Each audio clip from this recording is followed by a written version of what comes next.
Good morning, Nachum. Good Shabbos, everybody. Tomorrow we have the privilege of reading Parshas Yisro. Whoa. Parshas Yisro is not just any parsha. Take a look, my friends, in the first chapter of Bereshis, Yom Echad, Yom Sheni, Yom Shlishi, right? Day 3, day 4, day 5. When it comes to day 6, it doesn't say Yom Shishi.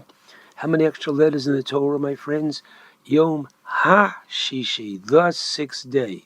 So it means not only the day after day 5, but it says Rashi, to the 6th day of Sivan, the day we received the Torah. Yom HaShishi, Hashem made a condition with the world. If the Jewish people accept my Torah at Sinai, there'll be existence and continuity to the world. If the Jewish people do not accept my Torah at Sinai, the world will come to an end. How important is Parshas Yisro? And the answer is very. Okay, now, I am very excited this morning because we are all familiar with what is known as Pardes.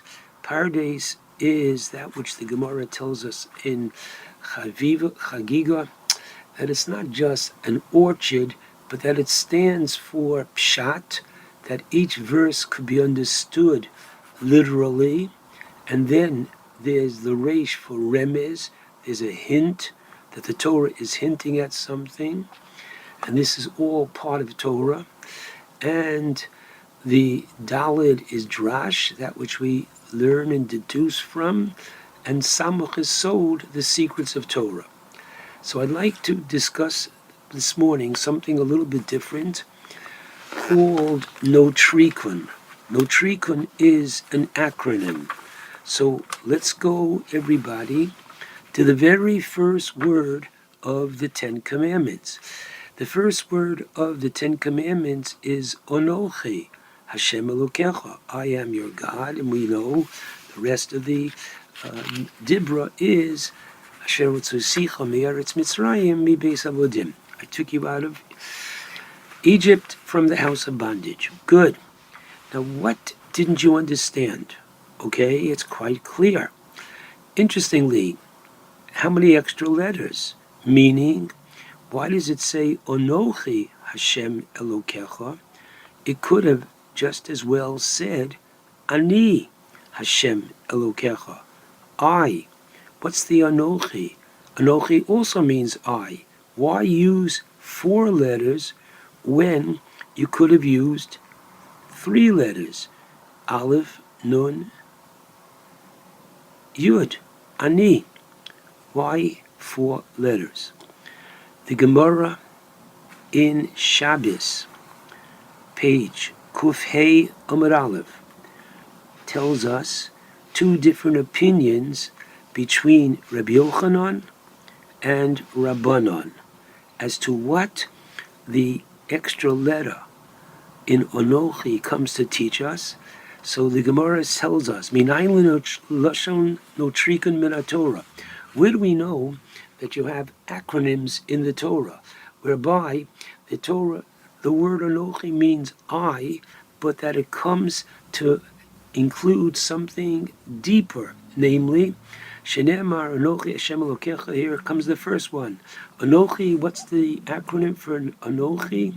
Ano, I, Hashem is speaking, Nafshi, my soul, Kesivas Yahivas, is written and I'm giving it to you. In other words, what's in the Torah? So you're going to tell me, everybody, what's in the Torah is 613 laws, and you're right. But I'm going to tell you there's more. There's more to the package and the parchment than just 613 mitzvos. There's more to the book of Bereshis than some Bible lessons, used to be called Bible stories. And what is that the Torah says? The Notrikun says, Ano Nafshi, that included in the Torah is literally God's nefesh. Literally a chelek elokah. In other words, listen carefully, my friends, what an incredible present and precious is our Torah. When it comes to any other constitution, which the Torah is, it's our constitution, so you have one law and another law. Do you necessarily get the flavor and the character of the, quote, authors of the Constitution? No. This is the language that they're using, and this is the idea that they are communicating.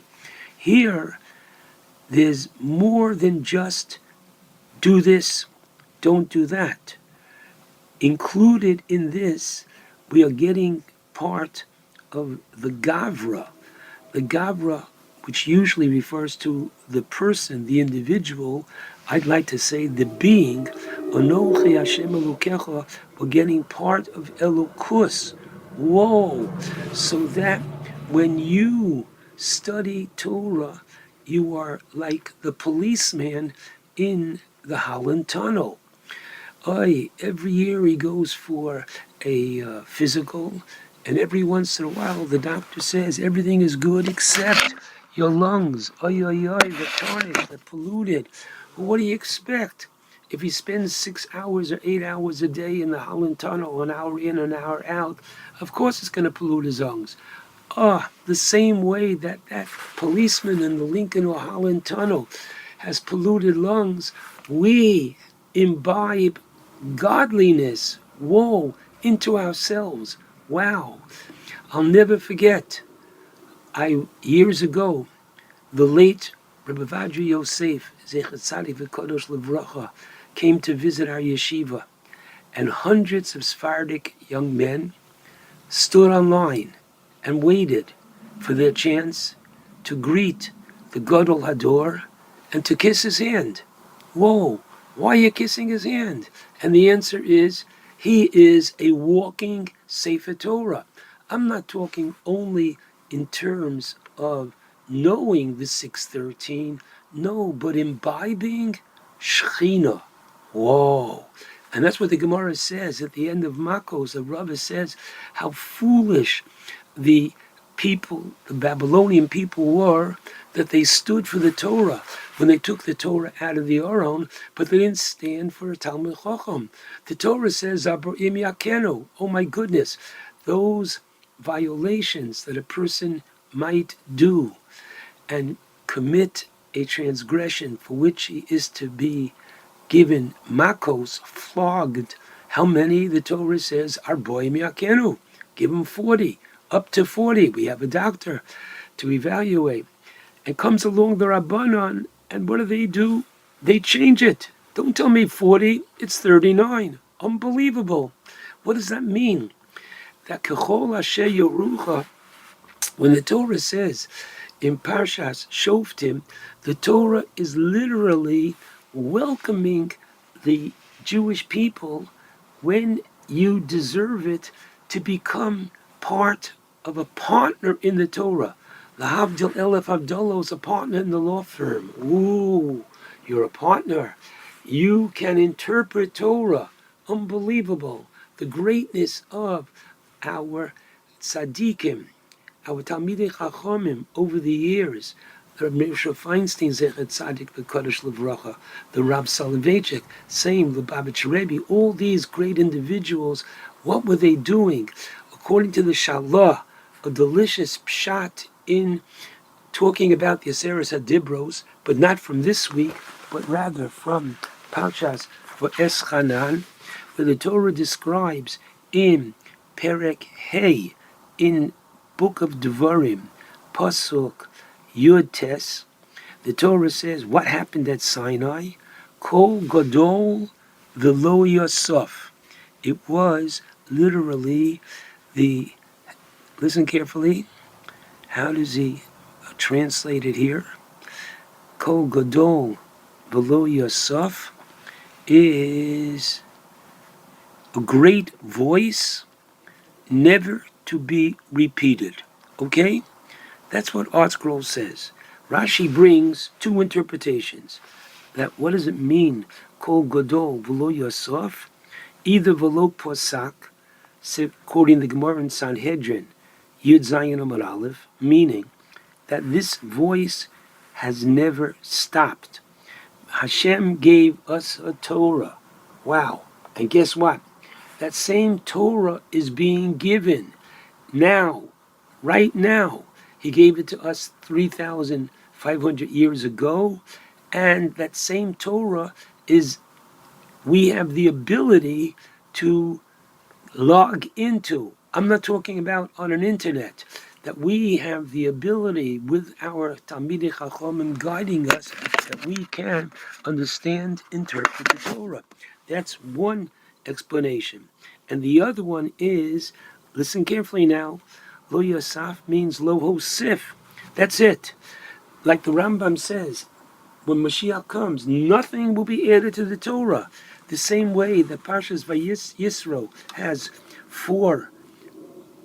three positive, 14 restrictions.